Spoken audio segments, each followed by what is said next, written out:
Sino sa inyo dito yung nakakalala ng kanta na We Are the World? Tandaan niyo yung kanta We Are the World? Sino kumanta lang? Ang kanta ng We Are the World ay kung tawagin yung super group, yung values artist, iba't ibang mga kanta sapagkat ang kanilang goal that time ay Feed Africa. Why? There was a shortage of food. Noong panahon na yan, kaya ang goal ng mga values artists na to ay magsama-sama to make the world a better place to help those in need. Ang ganda, di ba? Ang goal nila is to make the world a better place to help those in need. Kaya yung mga talento ng mga values artists, nagsama-sama nila at ang kinitain nila, ang sabi nila ay let's feed Africa. Because there was a shortage of food. Nung mag-pandemic, isang pamilya sa Amerika ay nag-stock ng toilet papers good for 2 years. At nagkataon sila, instead na ang ipunin nila ay food, ang nandun sa warehouse nila, nagkataon sila ng warehouse.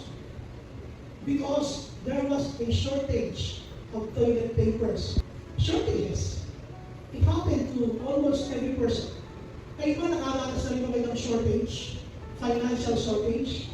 Kakulangan sa financial? Sino nakaranas na? So, may mga kakulangan sa buhay, may mga kakulangan na kung titignan mo ay kapakinabangan. Sa Book of John chapter 2 ay may pangyayari na kakulangan, there was no white, ano tayo, pero yung palang pagkakaroon ng kawalan, sabi yung kakulangan, ay kapakinabangan. Para sa lahat ng mga nandoon, sino man nandoon, yung mga alagad, nandoon yung mother of Jesus, si Mary. Nandoon sila. So ngayon pa, pag-usap pa natin, kung ikaw may nakalamas na ng isang tinulang, pinapos, kailan yung kakulangan ay nagiging kapakinabangan. So minsan kayo tayo mga shortage, pero yung pagkakaguto mo doon sa kakulangan mo ay sobra-sobra. Kumbaga, hindi kayo palitan ng basta magkulang ka lang, inapos ka lang, pero yung learnings na napakadami itinulong sa inyo ng Panginoon ay hindi pwede palitan ng mga. Kaya mapapansin dito na yung akala mo shortage ay advantage pala sa iyo bilang Kristiyano. Kaya ang ating team, advantage disguised as shortage. So advantage disguised as shortage. So yan ang ating pag-usapan na sa Younger Bibles, mapapansin nyo, ito kasi ay kwento sa Book of John chapter 2, yung wedding at Cana. Dito dinanap yung kauna-unahang himala ni Jesus upang mabigyan ng pagluwalhati ang kanyang pangalan. Ngayon, yung akala mong shortage, yung akala mong pagulangan, pag tinignan mo yung Bible, sa Diyos na napakarunong, yung pinapayagan niya sa iyong pagulangan ay kapakilabangan pala. At kailan nangyayari yun? So let's open our Bibles. On the third day, a wedding took place at Cana in Galilee. Jesus' mother was there. So yung nanay ni Jesus ay naroon. Jesus' mother was there. And Jesus and His disciples had also been invited to the wedding. So sino yung mga invited sa wedding? Si Jesus, disciples, mother of Jesus. And the mother of Jesus was? Sino pangalan? Mary. Now when the wine was gone, nung ito ay maubos na yung alak na inihanda doon sa wedding, ang sabi ng Bible, they have no more wine. Yung sabi ng nanay, Jesus, si Mary. Sinabi niya ito kay Jesus. Pero ang sagot ni Jesus ay, Woman, why do you involve me? Bakit mo ako sinasabi niya? Sa salitang Tagalog, kung tatransfer mo ito sa salitang Tagalog talaga, ano pangalaman ko dyan? Bakit mo ako dyan sinasama? Sa problema niya ako ay bisita lang dito. Invited lang ako. Anong problema mo dyan? Wala problema dyan. So dito, kasabi ng Bible, Woman, why do you involve me? Jesus replied, My hour has not yet come. His mother said to the servants, Do whatever he tells you. Kaya sabi na lang ng nanay ni Jesus, si Mary, sinabi niya sa mga servants, sa mga alipin, gawin niyo anuman ang pag-uutos niya sa inyo. Nearby stood 6 stone water jars. Sa kalapit nito ay mayroong 6 na mga banga na pinaglalagyan ng tubig, at yung mga banga na yun ay ginagamit yun sa mga ceremonial washing. Ibig sabihin, ay ginagamit nila ito hindi for that purpose na para sa paglalagay ng alak. ito ay ginagamit kapag ka sila ay napuhugas ng mga bisita. Halimbawa, ito ay dumating sa bahay niya at marunong pa ako, meron talagang alipin na nakabantay sa labas. Ang trabaho niya ay hugas ng mga paa ng sino mang bisita papasok. Ay ang tawag na doon, ceremonial washing, doon ginagamit siya. Ito tayo sa next slide. So ito yung ceremonial ginagamit sa ceremonial washing, sabi niya, the kind used by the Jews for ceremonial washing and that. At ang sabi dito ay ito ay nangyari sa Cana Galilee. Ang laman nito, isang banga ay kaya maglaman ng 20 to 30 gallons. So ganun karami ang laman, 20 to 30 gallons. Then Jesus said to the servants, fill the jars with water. So they filled them to the brim. Then he told them, now draw some out and take it to the master of the bucket. They did so, and the master of the bucket is the water that had been turned into wine. So hindi na malayan ng pinaka-event organizer. Hindi na malayan na, ay, tinapos pala, tapos na yun yung tubig na ipinalagay ni Jesus sa mga alipin, doon sa mga, ang siya ay alam na. So, kaya dito, sikat yung buhay nito mga ikinasal dito sa ang anak nila ay turned into wine. Sabi nila, ako naman sabi ng Bible, huwag kayo ng anak. But si Jesus gumawa ng anak, kung paano ginawa ni Jesus na anak, ay gawa sa tubig, hindi gawa sa alcohol. Hindi siya perpilsik. So sabi nila ng Bible, ipinatipid ito sa master of the banquet, sa verse 9, tapos tinigman niya, don't taste the water that had been turned into wine. He did not realize where it had come from, though the servants. Hindi na alam kung saan galing, pero yung mga alipin, yung mga servants, ay alam nila kung saan yung galing. They know, sabi niya dito, alam nila kung saan ito kinuha, had drawn the water, sabi niya, those who draw the water, knew it, sila yung mga alipin. Then he called the bridegroom aside. Tinawag niya, itong master of the banquet, event organizer, Jesus, sabi niya sa groom, sabi niya, groom, yung mga alak, na mga best na alak, una yung inilalak na pinapahingo. Ngayon, paglasing na sila, yung cheaper na ang sinusunod. Pero bakit kayo, umpisa pa lang, masarap na, hanggang ngayon sa dulo, yung masarap pa na binibigay, kayo hindi alam, naubos na, at iniinom na yan, ay alak that was turned into wine. Yung water turned into wine. Sa dami ng Bible, verse 11, what Jesus did in Cana of Galilee was the first, kauna-unahan was the first of the signs through which He revealed His glory. So, ibig sabihin, may dahilan bakit ito pinayagan yung pangunahan. Yung sinasabi ko kanina na kailan yung pangunahan ay kapakinabangan. So, you might think or you thought about it as it is shortage, or it was a shortage. Pero pag tinataranan niyo ang Bible, it was an advantage. Kaya nga dito, ang ating theme ay advantage disguised as shortage. Kapakinabangan, pero sa isang tingin, ay parang makulangan. Kaya sino ba ang meron may nakulangan dito sa buhay niyo, may nakulangan ka sa pera, meron kulang sa'yo, I want you to listen. At tingnan mo na, bakit ito pinapayagan ng Diyos yung kakulangan? Tandaan nyo, dito, yung shortage was an advantage. Sabihin mo sa kapatid mo, makinig ka mabuti. This message ay napaka-importante. Lalo-lalo na kung ikaw ay seryoso sa iyong gusto mo. I want you to write down everything that you can. So pag-usapan natin dito ay napakahalaga. Especially lalo-lalo na ikaw ay may mga pangarap na parang hindi natin matutupad kasi nga ang daming kulang sa iyo. Hindi ako makapag-aral, hindi ako yung aking tuition. Hindi ako makapag-aral kasi hindi ko parang kulang yung pinigay sa akin na budget. Isa naman, may akong project, hindi mo parang hindi matutuloy kasi parang kulang. Yung negosyo natin, hindi mo matutuloy kasi parang kulang yung funds. You have a lot of things in mind. Pumunta ka dito sa church, may dalahin ka rin sa puso mo, pero pinili mo pumunta sa church. First main point, yeah. When the wine was over, when the wine was gone, nung mawala na yung ano, ubos na. Doon sa kasalan na kung saan ay si Jesus ay bisita lamang. Kasama yung nanay niya, kasama yung mga alagad. Not sila bisita. And the Bible said, they were just invited. Inimbatan lang sila. At ang sabi dito ng Bible, nung inimbita sila, naubos yung wine. And Jesus' mother said to him, there is no more wine.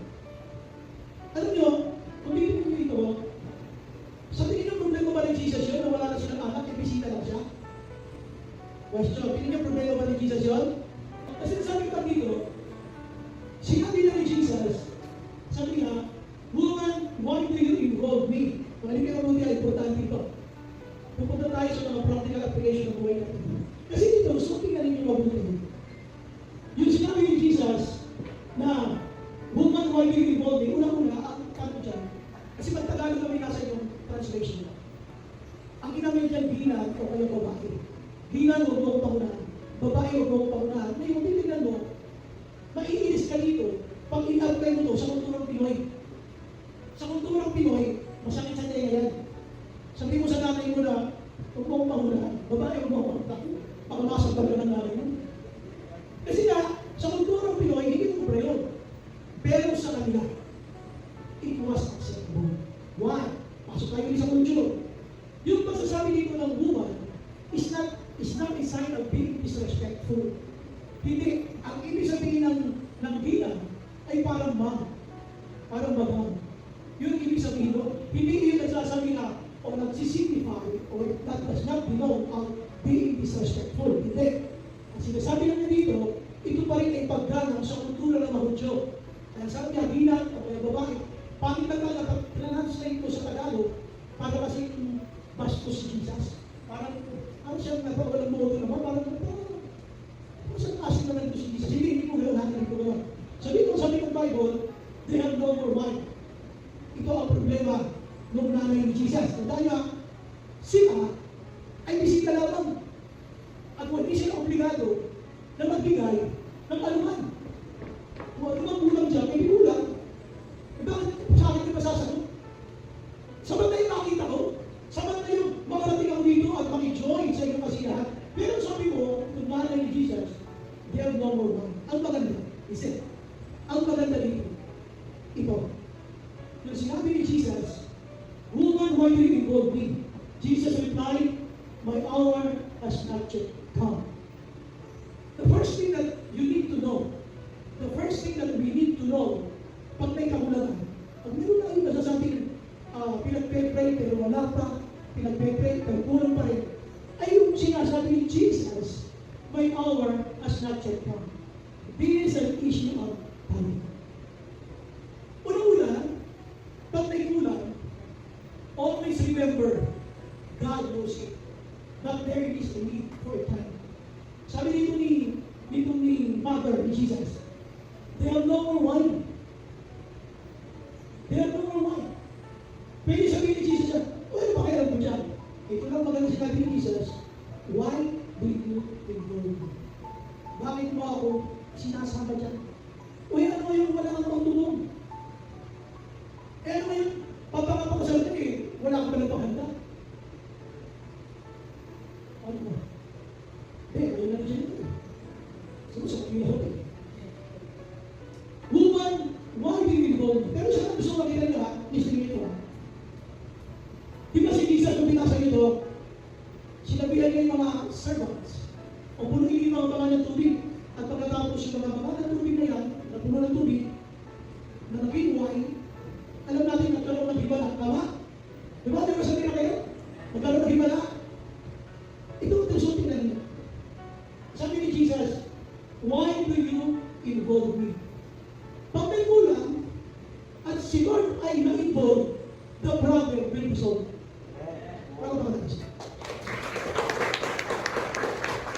Pag si Lord na-involve, yung problema masosolve. Kaya dito, sabi niya, when the wine was gone, ano kita? Anong kulang siya? Hindi mo alam. Kasi kami magpipray tayo, lalapit tayo kay Lord, mapamitin natin kaya anong kulang natin. Magpipray tayo, kaya dito, when the wine was gone, here, what was gone was wine. What about you? What is lacking in you now? Anong kulang sa iyo ngayon? Diyan sa panahon niya, what was gone was wine. What about in you?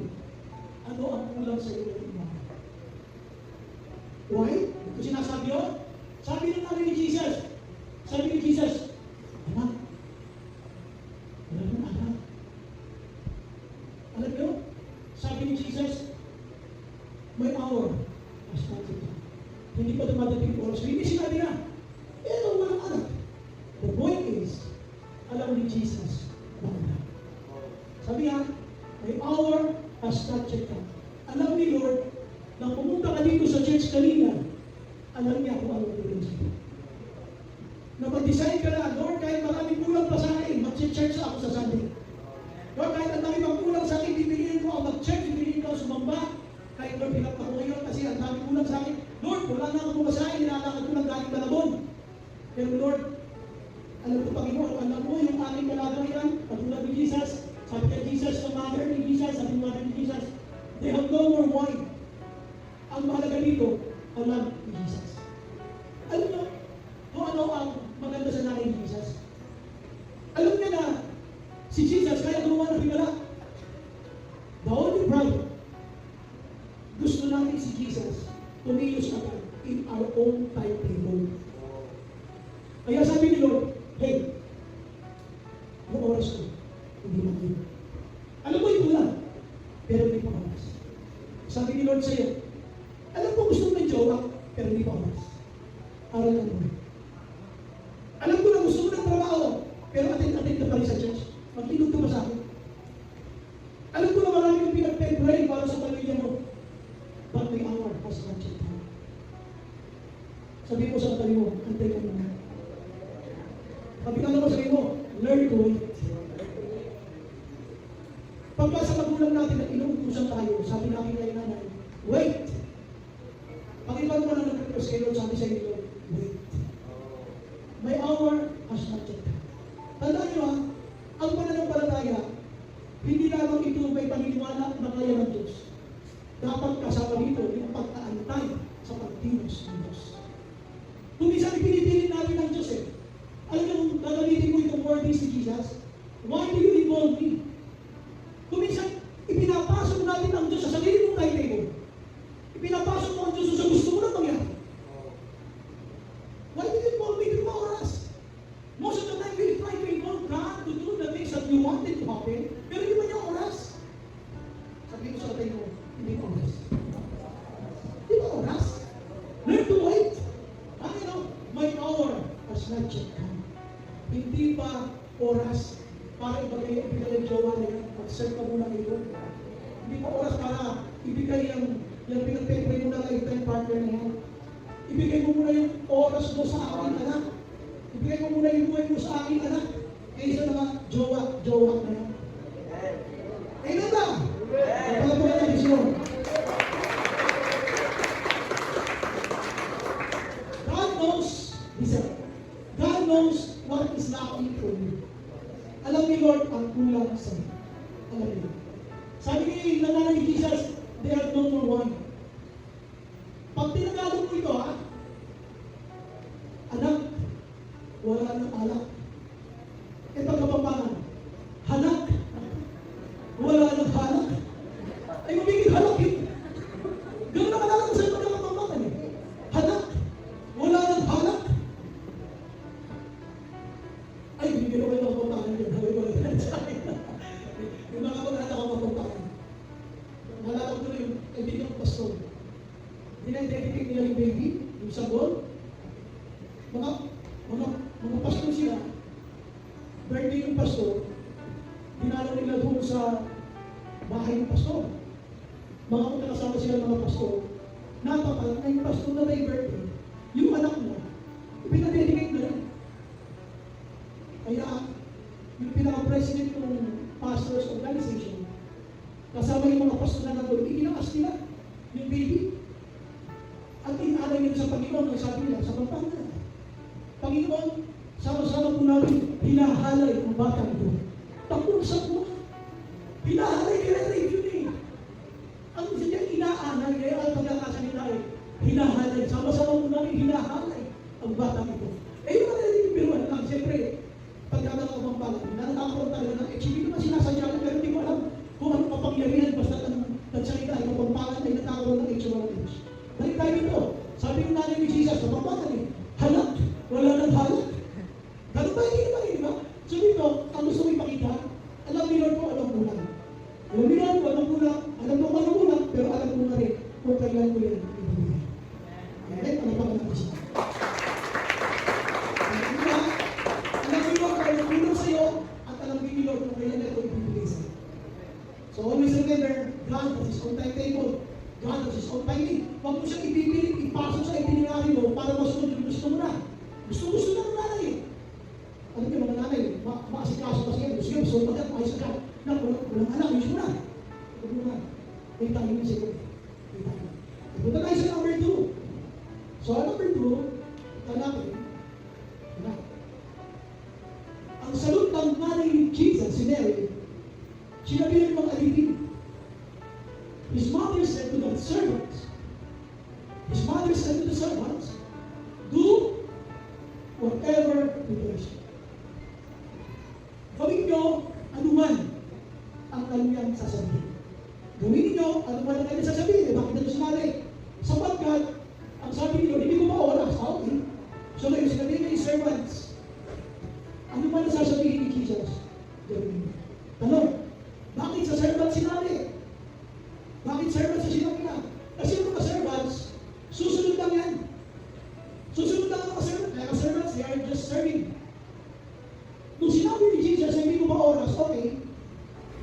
Ang mga servants, hindi na pwede mag-insist. They are willing to wait. At dito, mababasa niyo yung sunod-sunod na mga kasulat. Ang sabi nito ng Bible, nilagyan nila ito, ng tubig hanggang sa buwangan yung brim. Hindi na tawag. Up to the brim. Hanggang sa buwangan. Nilagyan nila ng tubig. Ngayon, ang gusto ko lang pansinin niyo, makikinurukin. Do whatever he tells you. Samahin niyo na ako dito sa dito. Basahin natin ito. 1, 2, 3, game. Do whatever he tells you. Ulit. Do whatever he tells you. Isa ba? Do whatever he tells you. Ikutin natin yung logic. Ano lang ang gagawin mo? Whatever he tells you. Tama? Ang gagawin mo lamang ay kung ano lamang ang sasabihin niya. Ibig sabihin, hindi ka pwede gumawa na hindi niya sinabi. Tama? Gagawin mo lang kung ano sinabi niya. Pag hindi niya sinabi, huwag mong gagawin. Amen ba? Amen. Ang Kristiyano, gustong makaranas ng iba, pero ayaw sumunod sa pinagagawa ng Diyos. Sabi ni Lord, sabi ng nanay ni Jesus, do whatever he tells you. Tandaan ba, they were expecting for a miracle. Wala ng wine. There is a need to have this wine. O sige, para maranasan natin yung himala, ang gagawin nyo lang, yung pinagagawa ni Jesus. Huwag kayong gagawa ng hindi pinagagawa ni Jesus. Ito yung sinasabi ko na, ang Kristiyano, ang pinasa mo yung Bible, nakadaan tayo sa salita ng Diyos. Ang gagawin mo lang, yung sinabi ni Jesus. Hindi mo pwede gumawa ng hindi sinasabi ni Jesus. Hindi nyo ha? Bakit ito sinabi? Naranasan na namin ni Jesus, nakilala ko siya. Ay, kahit mo may concern ako eh. Dahil hindi ko pala tayo, sige, hindi ko pala oras. Kaya sabi niya, dito sa mga alipin, o gawin nyo ang bang, iuutos niya. Ang gagawin mo lang, yung iuutos niya. Ang Kristiyano, nakadali doon. Nakadali tayo, doon sa kung ano na ang gusto pagawa ni Lord, yun lang ang gagawin mo, para magkaroon ng himala. O, di ba? Ano ang ginagawa? Punuin yung ng tubig ang mga. Yun lang ang ginawa nila. Nung ginawa nila yung magkaroon ng himala. Kung minsan, gusto mo ng himala, pero iba ang ginagawa. Gusto mo ng himala, pero ang ginagawa. Tandaan mo, kung wala naman yung Christian ka, nakagaling tayo sa salita ng Diyos. Kung ano lamang ang gusto ni Jesus, yun lamang dapat natin gagawin para tayo makaranas ng himala para sa atin. So, number 2 dyan. Sabi natin yung una ay tithing. Number 2, yung tithe. Nakatali. Tithe. Nakatali ka sa salita ng Diyos. If you want a miracle in your life, then learn to wait on what God will tell you. When you are in a panic mode, we don't listen. Nasa panic mode eh. Wala nang wine. Pwede matalanta yung mga servants. Naku, wala na po tayo ilahain, wala na yung wine. Pag tayo ay panicking, most of the time we are not listening. We insist what we want. We think, may sabihin tayong diskarte, may sabihin tayong pag-iisip, hindi natin ginagawa yung whatever he tells you. Question. You want a miracle? Amen. Gusto mo na hiwala? Amen. Tanong, ginagawa mo ba ang lahat na pinagagawa niya sa'yo? Ayun, do whatever. Lahat ba? Ano ba sinabi sa'yo ni Lord? Anak, gusto mo pagpalain kita? Ay, wala na yung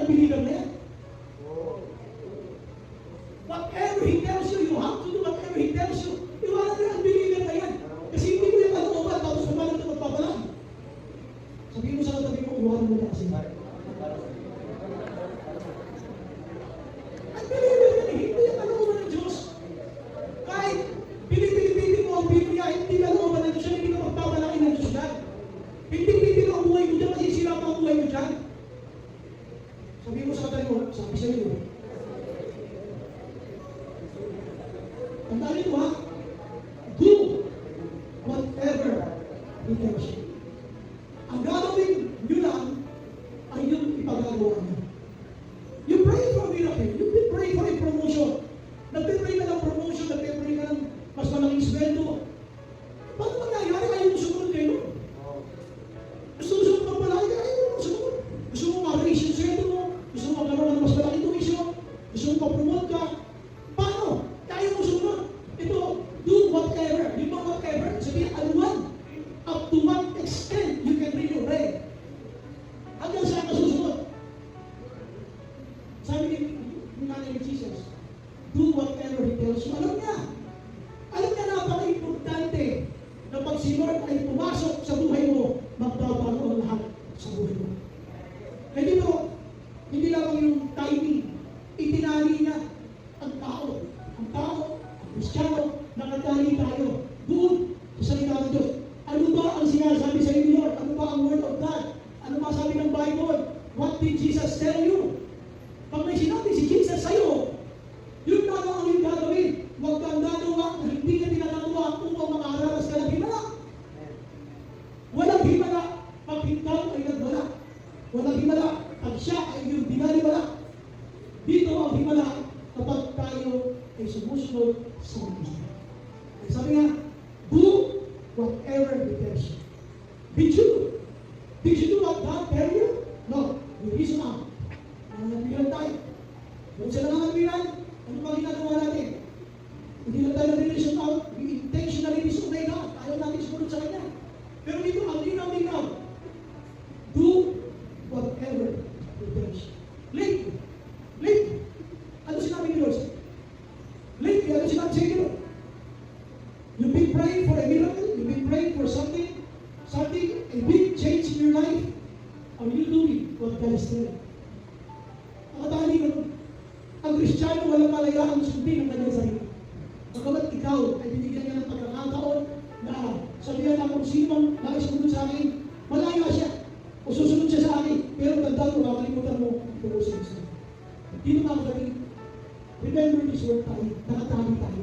Ang Kristiyano nakatali sa salita ng Diyos. Hindi ka inaasahan na susuway kung gusto mo na himala kasi himala ang pinag-uusapan dito. Kailangan ng magkaroon ng wine. So walang wine.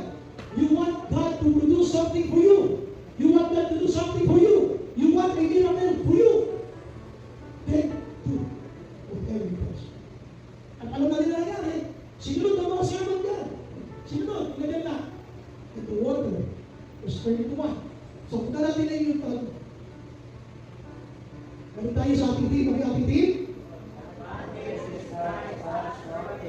So yung akala nyo yung shortage, ang dami pala nyo tututunan, advantage pala yun.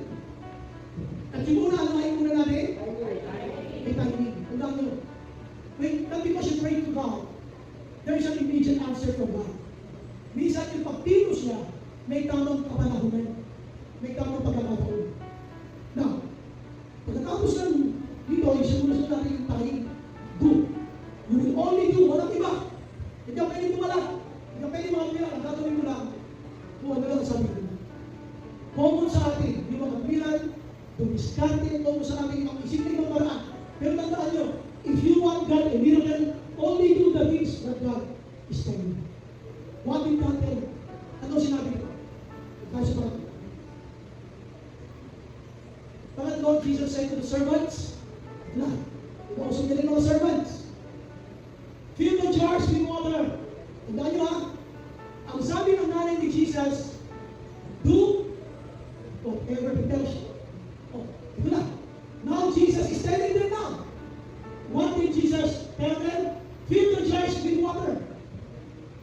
Fill the jars with water. Sabi, Jesus, fill the jars with water. Ano nangyari dito? So they filled it. Only do the things that what God is telling you. Huwag kang gagawa ng hindi sinasabi ni Lord. O ngayon may sinabi na si Lord. Ang sabi ni Lord, fill the jars with water. So they filled them. So sino Lord? Another thing. Then He told them, do the things only that God wants for you to do. Another thing, sabi niya, He told them, now, yung puno na, maglabas na ngayon ng tubig, kayo mga servants. Balikin nyo ngayon doon sa master bucket, doon sa event organizer. Now, throw some out and take it to the master of the bucket. They did so. See? Only do the things that Jesus is telling you.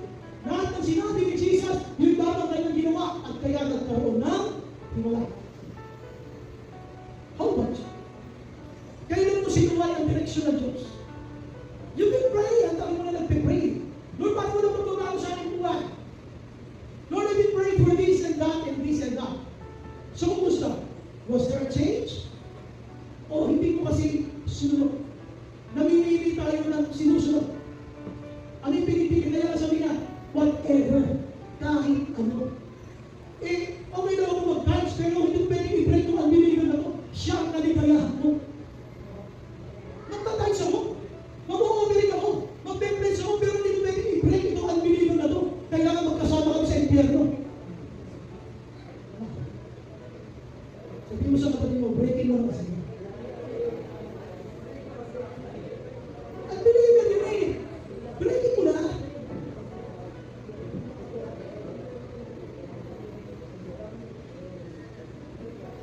Sabi dito ng Bible, ano yun? Sabi dito ng Bible, lahat lamang ang inutos ni Jesus, yun lamang ay naginawa kasi yun ang bilin ng nanay ni Jesus. Do whatever. Kahit ano. What about you? You know whatever ay nasusunod natin? Ano yung katabi mo? Nasusunod mo ba? Hindi natin nasusunod. Nakakatuwiran tayo. Pero dito, tingnan nyo yung servants ha? Yung mga servants. Sabi ni Jesus, fill the jars with waters. So they fill. You know? Okay, maglabas kayo sa mga tubig na nilagay sa mga. Kaya naglabas na siya. They did so. Ito yung sabi mo na katali ang Christian. Sa salita ng Diyos. Ano ang sabi sa iyo ni Lord? Huwag mo na pagpiliwanan yun. If you've been praying for a miracle to happen, don't reason out. Do whatever He tells you. Amen!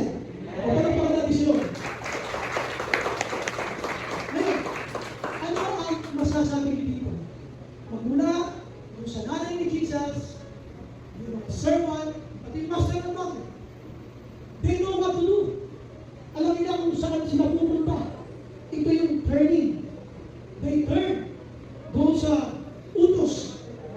At sabi sa kanya, ang gagawin nyo ay yung pinagagawa ko. See? Ano ba pinagagawa ni Jesus? Fill the jars. So they fill. Then he told them, now draw some out and take it to the master of the bucket. They did so. Oh, kung saan na ganyan ang mga Kristyano, ay diba? Sabi ko nga, bakit itong mga ito ay masunurin? Kasi servants sila. Only the servants can fully obey Jesus. Tayo kasi, we call ourselves servants, but we act like bosses. Gusto mo gawin ng servant, pero ang pilos mo parang ang boss, parang ikaw ang nasusunod. Sabihin mo sa katabi mo magdalong. Gusto mo gawin ng servant, pero nagre-reason out ka, nananapilan ka, kaya kung hindi mo alam nasa himala, sundin mo. Sundin mo, magulo din mo ng servant na to. Kaya nga mamaya pag tinignan niyo dito, tingnan niyo yung sumunod na sumunod. Isa-isahin natin. Where did they turn? They turned to Jesus. Pero puntahan muna natin yung karanasan ng master of the bucket. So, yung water was turned into wine. Ngayon, yung ginawa ni Jesus, sabi niya sa mga servants, maglabas kayo. At ang sabi niya, naninig sa master ng bucket. Yung event organizer. Tapos nakita niya ang sarap. Tinignan niya ang sarap. Tapos sinausap niya, yung group. Sabi niya, ang masasarap na anak, inilalabas siya sa unang sigwada ng kainan. Pero, yung hindi masyadong masarap, ibinibigay niya pag nasina. Pero mula kanina hanggang ngayon, hindi nagbabago, puro masasarap. Hindi niya alam na yung hindi na tubig. Ito na yung water turned into wine. Ngayon, gusto ko kasi niyo. Kung sige nga, makikita mabuti, ito tayo, makikita niyo dyan, kung paano tayo nakikitungo sa maghimala ng Diyos sa atin. Yung master of the bucket, sabi nga, they did so, sabi nga 3 servants, and the master of the bucket tasted the water that had been turned into wine. Tinignan yung master of the bucket. Pinagita ka ko He did not realize where it had come from. Nakalagay sa Bible. Hindi alam kung saan galing yun. Though the servants who had drawn the water knew. Alam ng servant kung paano naging wine yung water at kung sino ang nagpupos. Pero yung master of the water, he did not know where it had come from. Pinaghiwalaan na ng Diyos, hindi pa rin niya alam kung saan galing. Ang daming Kristiyano ba yan? Pinaghiwalaan na ng Diyos, hindi pa rin niya alam na ang Diyos ang may gawa nun. Kaya kung meron tayong pag-pray na may sakit, bago yung pag-pray, sinasabi na natin, naniniwala ako pagkagaling ka ng Jesus. Ang magpapagaling sa iyo, hindi prayer ko ba si Jesus? Kaya maunawaan niyo na pinag-pray. Kailangan maintindihan niya, ang magpapagaling sa iyo si Jesus ha, hindi ako. Kaya nga yung iba, inilagay sa mga gamit, sa mga accessories. Kaya may nagbebenta ng panyo, may nagbebenta ng langis. Pag ipinahin ko daw sa ulo mo, gagaling. Pag pinahin ko sa wallet mo, makapal. Wow! Bigyan niyo ako ng langis na yan! Saan ako makakakita yan? Ginawa na accessories kasi na nakalimutan ituturo si Jesus. Tingnan dito, pinaghimalaan ng lahat. Isa siya sa dapat na mapapahiya niya kasi siya yung organizer niya eh. Dapat alam niya kung pagpautusan ng salad, pagpautusan ng drinks, iyari lang sino man yung organizer mo. Dapat ayos lahat yun. Hindi ba na ako sa program na lang? Pero pag-organizer na pati sa food, pati sa ituran, sa'yo lahat yan. Ito, pinaghimalaan na. Hindi pa rin niya alam kung sino ang naghimalaan. Ang daming Kristiyano nila. Pinaghimalaan ng Diyos. Hindi pa rin niya kinikilala ng Diyos ang meron. Pangalawa, pinag-sisimahan si Mary. Mary, Mother of Jesus.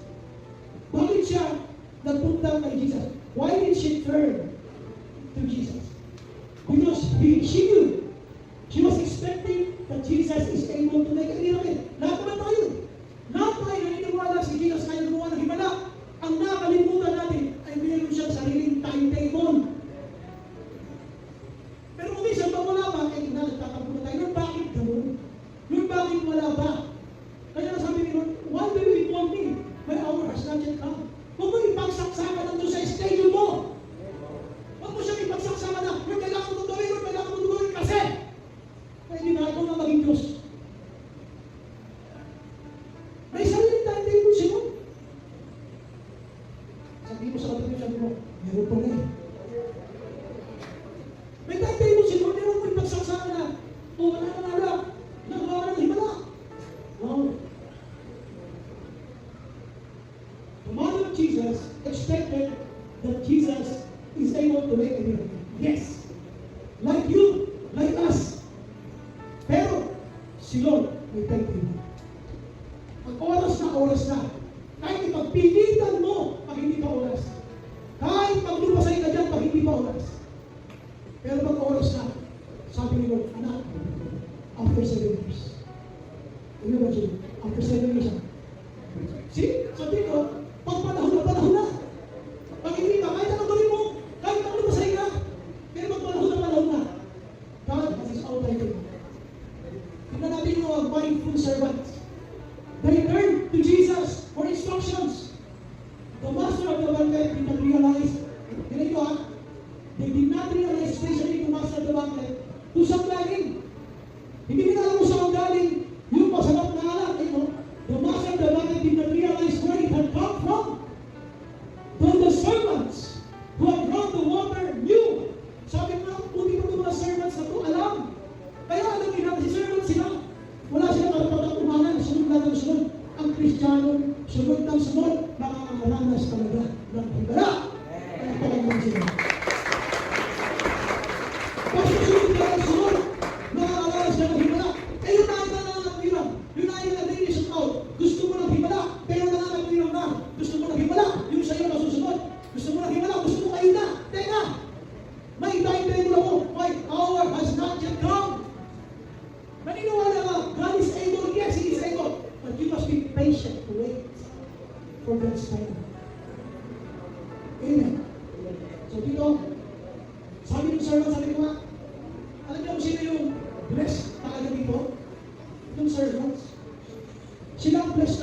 Bakit? They were the eyewitnesses. First-hand experience ang nila nila. Tubig lang yun. Naging ano? Alam nila. Bakit? Kasi nga, sunod lang sunod sila. Kapag ikaw sunod ka lang ng sunod, makakatagpuan mo sarili mo, makakalamas ka ng mga ito.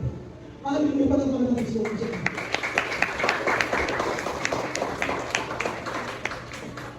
Now, balikan natin ang kwento ba? Alam niyo ba, nangyayari ang happen because the woman, the mother of Jesus, was able to recognize, to listen to Jesus. Kinilala niya na importante ang pakikinig kay Jesus. Kaya ito sinabi ni Lord na, why do you involve the Lord? Bakit sa panahon ng kagulangan, you are involving Jesus? Ngunit ko lang ang pag-aasa mo. Noon pala, magantay ka. Sabi ng nanay ni Jesus, hanak, wala na silang hanak. Sabi naman yung extra na. Pero sa totoong conversation sa mga bakit, yung bahiran, bumahiran. Yung anak-anak talaga, walang its. Eh yung hospital, walang its. Hospital. Inaanak-anak kita. Dahil hindi naman yung mga kailangan yung may its siya. Naku, inaanak-anak kita. Normally, gusto ko tingnan nila dito kasi, what happened? Lahat sila nakinig. Nakinig yung mother of Jesus. Tapos nakinig yung servants. Kaya mo kapag sino, pag ito tinutulog mo, this more listen. Tandaan niyo ha, nagkaroon ng miracle, nagkaroon ng himala. Nagkaroon ng himala. Ang ito yung ating conclusion. There is no miracle apart from this. Walang himala pag walang pakinig. Kailangan mo makinig. Kasi kung ginawa nila yung gusto nila gawin, ipinilit nila yung gusto nila ipinilit. Hindi mangyayari yung himala. What is very notable and remarkable is that they learn to listen. Pakinig sila. Do whatever you wish. Kaya lahat ng instruction ni Jesus, sinunod nila. And then the miracle. So if you want a miracle in your life, then learn to listen.